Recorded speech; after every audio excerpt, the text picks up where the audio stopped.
Alright guys, WWE Games uploaded an exclusive new WWE 2K14 trailer earlier that has a ton of confirmations, so if you haven't seen it yet, stop what you're doing and go check it out using the link in the video description, as it is absolutely awesome. Definitely one of my favourite WWE trailers to date.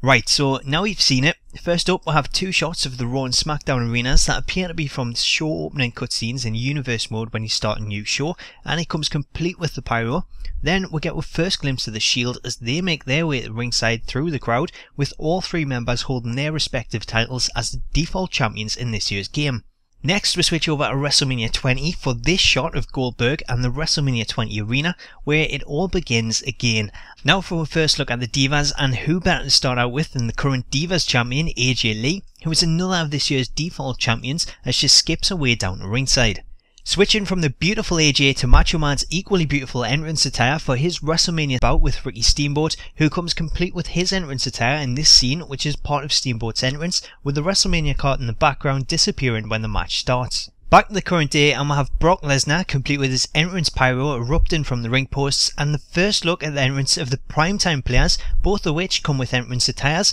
And on the note of attires, next is Triple H sporting his recent WrestleMania 29 attire with his shaven haircut from his match with Brock Lesnar.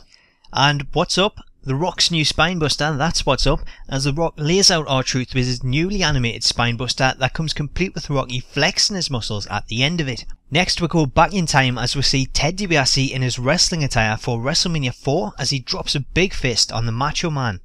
Then we get two more Divas with Stephanie McMahon, who looks to have the same attire as in WWE 13, delivering a big slap to the face of Natalya, who has a new attire this year. Dolph Ziggler then delivers a newly updated zigzag to Alberto Del Rio, who has his current white and green trunks and knee pads, different to the model that was seen in the screenshot of his WrestleMania match with Edge, although this could just be down to superstar threads. Back to the classic encounter between Hogan and Warrior at WrestleMania 6 now, as Hogan begins his comeback sequence by no-selling Warrior's punches and starting to Hulk up. Then comes the current day as a newly updated Antonio Cesaro takes on the newly updated Miz, delivering a deadly European uppercut which should just be a regular finisher as opposed to a catapult finisher, but personally I hope it's included as both, as it'll make for some awesome finishes when countering top rope or springboard moves. Mick Foley shown next as he prepares for his match with Edge at WrestleMania 22, with Edge carrying a baseball bat ringside during his entrance that you can actually start the match with, as Edge demonstrates here by laying into Foley with it.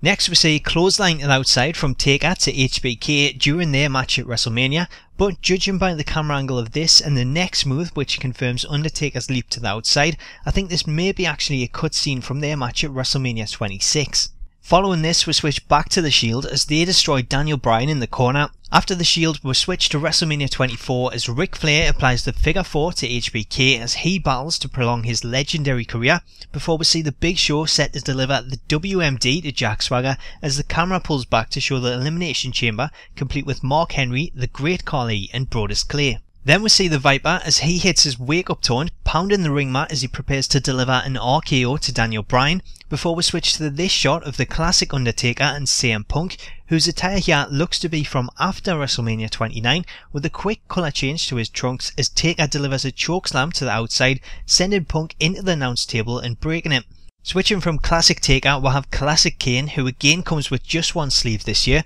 with his model appearing to be the same as it was last year, before switching to the current day Kane as he hits another new OMG finisher, the two-man chokeslam to Sin Cara and Santino Marella. Another new move is next as we'll have the former Nexus and Core members, Wade Barrett and Justin Gabriel, with a bearded Barrett delivering a new Catapult bullhammer to Gabriel, which looks absolutely awesome. And going from awesome to awful, we'll have some footage of the match between Bill Goldberg and Brock Lesnar as these two stare each other down to start their match at WrestleMania, before Goldberg delivers a jackhammer to Lesnar. Another new catapult finisher comes next as Roman Reigns catapults Zack Ryder into the air and delivers a deadly spear, which is another new catapult finisher this year that doesn't really make too much sense, but it still looks awesome, and it's one that I constantly used last week when I was playing as Edge. As for Ryder, he's been updated and he now has his new hairstyle and his sick trunks. Next we see Triple H doing what's best for business as he delivers a pedigree to Daniel Bryan, which is another new move available as a catapult this year,